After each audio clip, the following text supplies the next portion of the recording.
Algunas historias no solo se cuentan, se sienten, se viven y transforman. Hoy descubrirás una verdad oculta en las Escrituras que puede cambiar tu vida para siempre. Esto es Fe que Transforma. En una era donde los reyes se doblegaban ante ídolos y el pueblo daba la espalda al Dios verdadero, surgió una voz que tronó desde el desierto. Elías, el profeta de fuego, un hombre sencillo en origen, pero encendido por la palabra del Altísimo, confrontó monarquías, desafió a cientos de falsos profetas y clamó al cielo hasta ver descender llamas sobre el Carmelo. Su vida fue un tejido de persecuciones, milagros y encuentros cara a cara con la divinidad. Y cuando su misión alcanzó el clímax, no conoció la tumba, fue arrebatado por un carro de fuego y caballos ardientes, directo a la eternidad. Un carro de fuego entre caballos ardientes que lo llevaron directo a la eternidad. Antes de descubrir cómo este hombre humilde llegó a desafiar imperios, te invito a unirte a nuestra comunidad para que no te pierdas ninguno de estos relatos que transforman la fe. La nación de Israel se había sumido en tinieblas. La nación de Israel se había sumido en una oscuridad profunda y asfixiante. Sus calles, que en otros tiempos fueron consagradas con alegría al Dios vivo, ahora se encontraban frías, llenas de altares de piedra dedicados a deidades mudas como Baal y Asera. Ya no se respiraba paz. Los perfumes del incienso sagrado ya no subían al cielo en honor a Jehová. Ahora ese aroma se mezclaba con el humo denso de los sacrificios paganos y con los cánticos y danzas obscenas que resonaban en los templos idolátricos. Incluso los campos, que deberían recordar la bondad infinita del Creador, se volvieron escenarios de desesperación. El pueblo, confundido y sediento, gritaba hacia el cielo de bronce: «Baal, escúchanos. Tú que eres el Señor de los elementos, envíanos lluvia». Eran súplicas vacías, dirigidas a un Dios falso que solo prometía una fertilidad que nunca llegaba. El pueblo escogido había pisoteado su pacto. Mientras tanto, la voz de los pocos profetas fieles era acallada con sangre, bajo la mano cruel de Jezabel, quien con una voluntad de hierro imponía su religión extranjera sobre toda la tierra. Fue entonces cuando, de entre las sombras del olvido, apareció un hombre que parecía forjado en las montañas mismas. Era áspero como el viento del desierto y tan firme como las rocas milenarias de Galaad. Su rostro, endurecido por el sol abrasador, brillaba con la certeza inquebrantable de quien vive cada segundo delante del Altísimo. Sus pasos pesados resonaron en los lujosos corredores del palacio, y su mirada penetró como un relámpago entre los guardianes de Acab. Era Elías el Tisbita. Sin protocolos, sin un rastro de temor y sin pedir permiso a nadie, se plantó desafiante delante del trono, con una voz que tronaba mucho más que la tormenta que estaba a punto de callar. Declaró: «Vive Jehová, Dios de Israel, en cuya presencia estoy, que no habrá lluvia ni rocío en estos años, sino por mi palabra». Un silencio sepulcral cayó sobre la corte como un golpe de hierro. Los labios pintados de Jezabel se crisparon en un gesto de odio, y el rostro de Acab se endureció con una ira contenida. La sentencia no era una simple opinión, era un decreto inapelable del cielo. Tras aquel desafío, Dios guió a su siervo a esconderse junto al arroyo de Kerit, al oriente del Jordán. Allí, en medio de la soledad más absoluta, el profeta experimentó la fidelidad del Señor de una forma que desafiaba toda lógica humana. Cada amanecer y cada ocaso se escuchaba el batir de alas. Cuervos descendían sobre las piedras secas, trayendo en sus picos pan y carne fresca. Aquellas criaturas, consideradas impuras por la ley, se convirtieron por orden divina en mensajeras de provisión. Elías, sentado junto a las aguas, masticaba aquel pan con profunda reverencia. Entendía en su espíritu que el mismo Dios que tiene el poder de cerrar los cielos es el mismo que sostiene con amor a sus hijos cuando todo el mundo parece secarse a su alrededor. Día tras día, Elías bebía del arroyo, hasta que el cauce se fue reduciendo a un hilo de agua, recordándole que la sequía no era solo un símbolo, sino una realidad dolorosa que mordía la tierra entera. Cuando ya no hubo agua, la voz de Dios volvió a sonar con autoridad.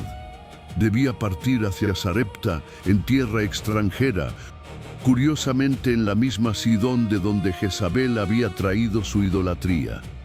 Allí, Dios no usaría a un rey ni a un hombre de gran poder, sino a una viuda pobre y olvidada para sustentar al profeta. Elías la encontró recogiendo unos pocos leños al borde de la aldea. Con voz firme pero cansada, le pidió: «Tráeme, te ruego, un poco de agua y un bocado de pan». Ella, con una mirada abatida por el hambre, respondió con amargura: «Vive Jehová tu Dios, que no tengo pan cocido, solo un puñado de harina en la tinaja y un poco de aceite en la vasija.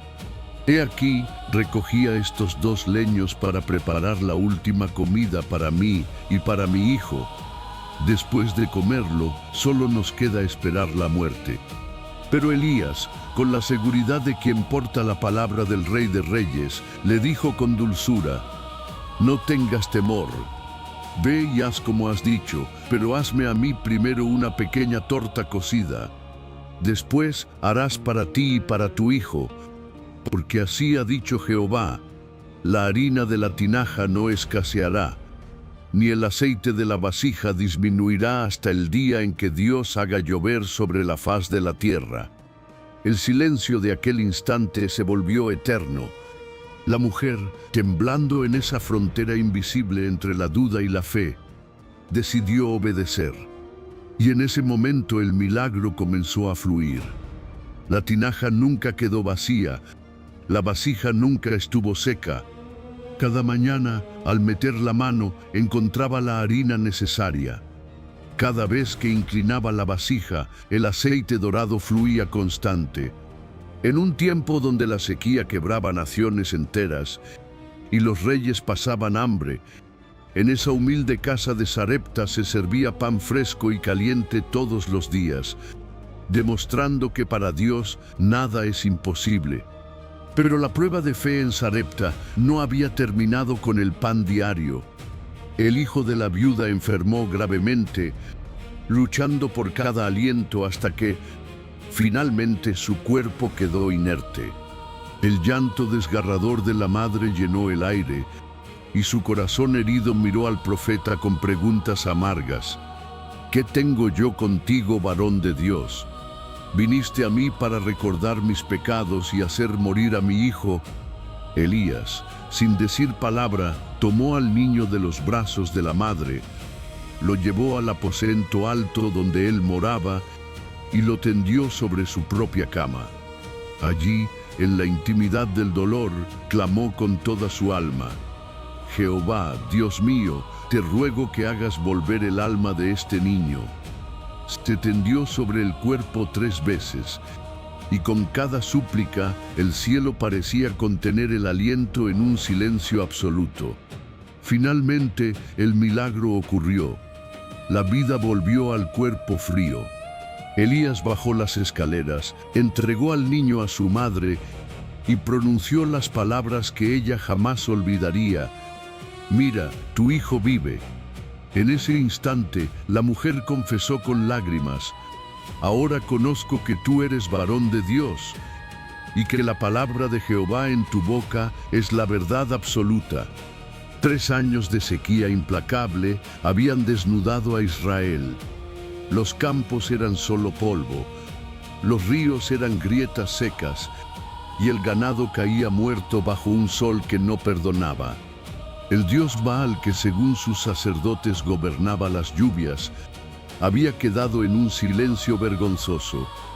Fue entonces cuando Dios habló de nuevo a Elías: «Muéstrate a Acab, porque pronto haré llover sobre la faz de la tierra». Al encontrarse, Acab lo acusó con rabia: «¿Eres tú el que turbas a Israel?». Pero Elías, con la calma de quien tiene el respaldo del cielo, respondió: «No soy yo quien turba a Israel, sino tú y la casa de tu padre, por abandonar los mandamientos de Jehová». Entonces lanzó el desafío histórico: convocar a todo el pueblo en el Monte Carmelo, junto a los 850 profetas falsos. El escenario estaba listo para la confrontación definitiva entre la luz y las tinieblas. El pueblo subió expectante, consciente de que ese día marcaría su destino para siempre. Elías se levantó como un león frente a la multitud y gritó con autoridad: «¿Hasta cuándo claudicaréis entre dos pensamientos? Si Jehová es Dios, seguidle, y si Baal, y tras él». El pueblo guardó un silencio aterrador. Se prepararon 2 altares, pero con una condición: no habría fuego humano. El Dios que respondiera enviando fuego del cielo sería reconocido como el único y verdadero. Los profetas de Baal comenzaron su ritual desde la mañana temprano. Gritaban: «Baal, respóndenos», mientras bailaban frenéticamente alrededor de su altar. Saltaban, gritaban y se cortaban con cuchillos hasta que la sangre corría por sus ropas. Pero el cielo seguía mudo. Al mediodía, Elías, con una ironía que cortaba como espada, les gritó: «Gritad más fuerte, quizás vuestro Dios está meditando, o está ocupado, o tal vez duerme y necesita que lo despierten». Siguieron clamando hasta la tarde, pero no hubo voz, ni respuesta, ni nadie que escuchara. El altar de Baal quedó allí, frío, intacto y totalmente desenmascarado ante los ojos de toda la nación. Tras la victoria, la justicia fue ejecutada. Los profetas de la mentira fueron apresados y llevados al arroyo de Cisón, donde terminó su influencia sobre el pueblo. Pero Elías no se detuvo. Subió a la cumbre del Carmelo, se encorvó hacia la tierra y puso su rostro entre las rodillas para interceder por la lluvia. 7 veces envió a su criado a mirar hacia el mar. A la 7ª vez, el criado exclamó: «Veo una pequeña nube, apenas del tamaño de la palma de una mano». Ese pequeño signo fue suficiente. Elías anunció: «Prepara el carro, Acab, porque la lluvia se acerca». De pronto el cielo se tornó negro. Los vientos soplaron con fuerza y una lluvia abundante y sanadora golpeó la tierra reseca por primera vez en años. El poder de Dios se manifestó en cada gota que caía. Pero la alegría fue breve. Al enterarse de lo sucedido, la reina Jezabel envió un mensaje de muerte a Elías: «Mañana a estas horas, tu vida será como la de mis profetas». Aquel hombre que había bajado fuego del cielo, ahora, agotado y vulnerable, sintió que el miedo le oprimía el pecho. Huyó al desierto, caminó un día entero y se sentó bajo la sombra de un enebro. Quebrantado, pidió morir: «Basta ya, Jehová, quítame la vida, pues no soy mejor que mis antepasados». Se quedó dormido en su tristeza, pero Dios no lo abandonó. Un ángel lo tocó suavemente y le dijo: «Levántate y come». Había pan caliente y agua allí mismo. Comió, bebió y volvió a dormir, hasta que el ángel regresó por segunda vez con una ternura infinita: «Come otra vez, Elías, porque el camino que tienes por delante es largo y difícil». Fortalecido de manera sobrenatural por aquella provisión de los ángeles, Elías emprendió un viaje físico y espiritual que duraría 40 días y 40 noches. Caminó por la inmensidad del desierto, bajo el manto de las estrellas y el rigor del sol, hasta alcanzar finalmente las faldas del monte Horeb, el legendario monte de Dios. Al llegar, exhausto y con el alma todavía cargada de una profunda tristeza, buscó refugio en la oscuridad de una cueva. Allí, en el silencio de la piedra, la voz del Señor lo llamó con una pregunta que atravesó su espíritu. ¿Qué haces aquí, Elías? El profeta, desahogando todo el peso de su ministerio, respondió con amargura: he sentido un vivo celo por ti, Jehová, porque los hijos de Israel han abandonado tu pacto, han derribado tus altares y han pasado a tus profetas a filo de espada. Solo yo he quedado, Señor, y ahora buscan mi vida para quitármela. Elías se sentía el último remanente de fe en una nación que le había dado la espalda a la luz. Entonces Dios le ordenó salir y ponerse en pie ante la entrada de la cueva, porque la presencia misma de Jehová estaba a punto de pasar. Primero, un viento huracanado, poderoso y terrible, azotó la montaña. Era tan fuerte que desgajaba los montes y hacía volar las peñas como si fueran polvo en el aire. El estruendo era ensordecedor, pero la Escritura nos dice que Jehová no estaba en aquel viento. Tras el viento, la tierra misma comenzó a gemir y a sacudirse violentamente. Un terremoto pavoroso hizo temblar los cimientos del Horeb, abriendo grietas en las rocas y estremeciendo el corazón del profeta. Pero Jehová tampoco estaba en el terremoto. Después de que la tierra dejó de temblar, apareció un fuego devorador. Las llamas danzaban contra el cielo, y el calor era tan intenso que parecía que la montaña entera se convertiría en un altar de sacrificio. Pero, una vez más, Jehová no estaba en el fuego. Elías buscaba a Dios en las manifestaciones espectaculares de poder, en la destrucción y en el ruido, pero Dios tenía una lección más profunda que enseñarle. Finalmente, tras el estruendo, el temblor y el fuego, llegó algo inesperado, un silbo apacible y delicado. No fue un trueno, ni un rugido, ni un estrépito de guerra. Fue un susurro suave, una brisa de paz que calmaba más que 1000 tempestades juntas. Al escucharlo, Elías sintió una reverencia sagrada que nunca antes había experimentado. Cubrió su rostro con su manto, reconociendo que allí, en la sutileza de ese susurro, residía la verdadera presencia del Todopoderoso. Dios le habló de nuevo en la intimidad de ese silencio, renovando su propósito. Vuelve por tu camino, Elías. No estás solo en esta batalla. He reservado en Israel a 7000 hombres cuyas rodillas nunca se han doblado ante Baal y cuyos labios nunca lo han besado. Tu misión no ha terminado, apenas entra en una nueva etapa. Irás y ungirás reyes que ejecutarán mi juicio, y buscarás a Eliseo, hijo de Safat, para que herede tu manto y camine bajo tu guía. Mi espíritu reposará sobre él con un poder que nunca imaginaste. Era un mensaje de esperanza y de continuidad. Elías había pedido la muerte, pero Dios le entregaba una vida multiplicada en otros. Su ministerio no terminaría en la soledad de una cueva en el desierto, sino que se expandiría a través de un legado que duraría por generaciones. El fuego que descendió en el Carmelo ahora se convertiría en un fuego espiritual que pasaría de un corazón a otro, asegurando que la verdad de Jehová nunca se apagara en Israel.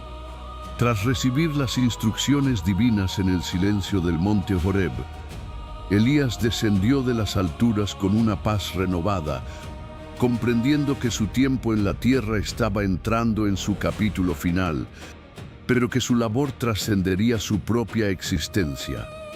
Caminó hacia las tierras de Abel Mehola, donde los campos verdes se extendían bajo el sol. Allí encontró a un joven llamado Eliseo, hijo de Safat, quien se encontraba inmerso en el arduo trabajo de la tierra. No era un momento místico aparente, era un día de sudor y esfuerzo. Eliseo araba con 12 yuntas de bueyes y él mismo conducía la última. Elías no se detuvo a explicar sus motivos, ni utilizó grandes discursos para convencerlo. Con paso firme y decidido se acercó al joven y en un acto cargado de simbolismo profético, se quitó su manto de pelo de camello y lo lanzó sobre los hombros de Eliseo. Aquel trozo de tela áspera no era solo una prenda, era la transferencia de una carga, de una autoridad y de un destino.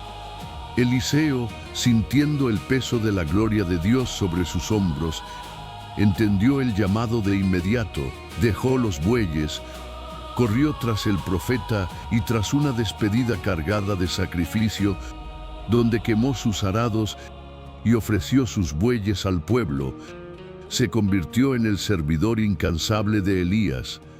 Durante años, Eliseo no fue solo un discípulo, fue quien vertía agua sobre las manos del profeta, aprendiendo en el silencio y en el servicio, lo que significa caminar con el Todopoderoso. El tiempo avanzó inexorable, y el día señalado por el cielo para el ascenso de Elías finalmente llegó. Ambos salieron de Gilgal, iniciando una procesión final que los llevaría por los lugares más significativos de la historia espiritual de Israel. Al llegar a Betel, Elías, quizás queriendo probar la determinación de su sucesor, le dijo con voz suave: «Te ruego que te quedes aquí, porque Jehová me ha enviado a Betel». Pero Eliseo, con una lealtad inquebrantable que brotaba de lo más profundo de su ser, respondió: «Vive Jehová, y vive tu alma, que no te dejaré».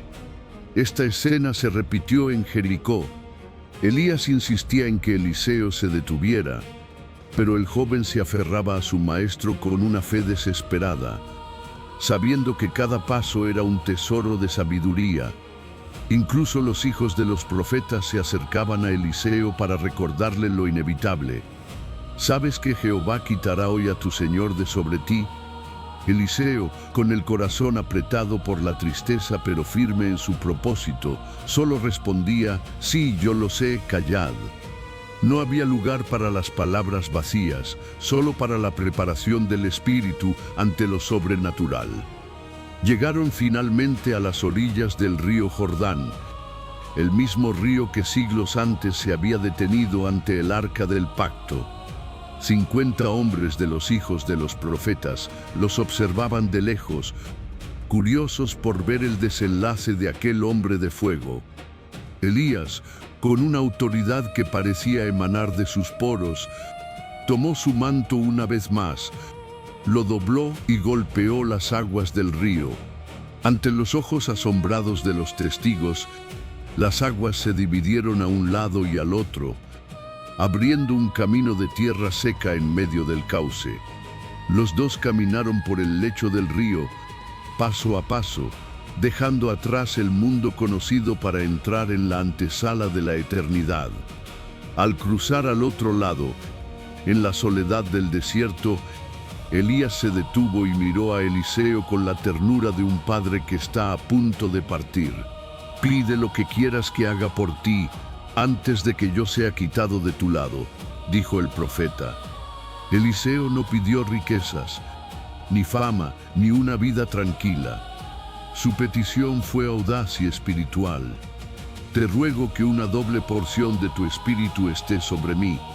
No era una petición de orgullo, sino la confesión de un hombre que sabía que para continuar la labor de Elías necesitaría una unción aún mayor. Elías respondió con solemnidad: «Cosa difícil has pedido. Si me vieres cuando fuere quitado de ti, te será hecho así, mas si no, no». Mientras continuaban caminando y hablando sobre los misterios de Dios, el cielo mismo pareció rasgarse. De repente, un estruendo celestial llenó el aire y un resplandor cegador inundó el horizonte. Un carro de fuego, tirado por caballos de fuego, apareció entre ellos con una velocidad aterradora, separándolos violentamente. Elías no conoció la muerte. Fue envuelto en un torbellino de gloria y fuego, ascendiendo hacia las alturas, mientras el mundo terrenal se hacía pequeño bajo sus pies. Eliseo, viendo cómo su maestro se desvanecía en la luz infinita, clamó con un grito que desgarró el silencio del desierto: Padre mío, carro de Israel y su gente de a caballo. La figura de Elías desapareció, pero desde lo alto de aquel torbellino algo descendió lentamente, flotando en el aire hasta caer a los pies del joven. Era el manto de Elías. Eliseo recogió la prenda con manos temblorosas. El peso del manto era ahora su peso. Regresó a la orilla del Jordán, se paró frente a las aguas que se habían cerrado y, recordando la fe de su maestro, golpeó el río gritando: ¿Dónde está Jehová, el Dios de Elías? Al instante, las aguas volvieron a dividirse, confirmando que el Dios de las llamas seguía presente. Los hijos de los profetas, al ver la señal, exclamaron con reverencia: el espíritu de Elías reposa sobre Eliseo. Así concluye la travesía terrestre del profeta de fuego, un hombre que no fue perfecto, pero que fue totalmente rendido a la voluntad del Altísimo. Su historia es un recordatorio de que, aunque los mensajeros cambien y los hombres partan, la palabra de Dios permanece para siempre. El fuego que descendió en el Carmelo no se apagó en el torbellino, se multiplicó en un discípulo fiel y sigue ardiendo hoy en cada corazón que se atreve a decir: heme aquí. Si este viaje por la vida de Elías ha tocado tu espíritu, te invitamos a reflexionar sobre cuál es el manto que Dios ha puesto sobre tus hombros. No olvides suscribirte y activar la campana para continuar explorando estas historias de fe.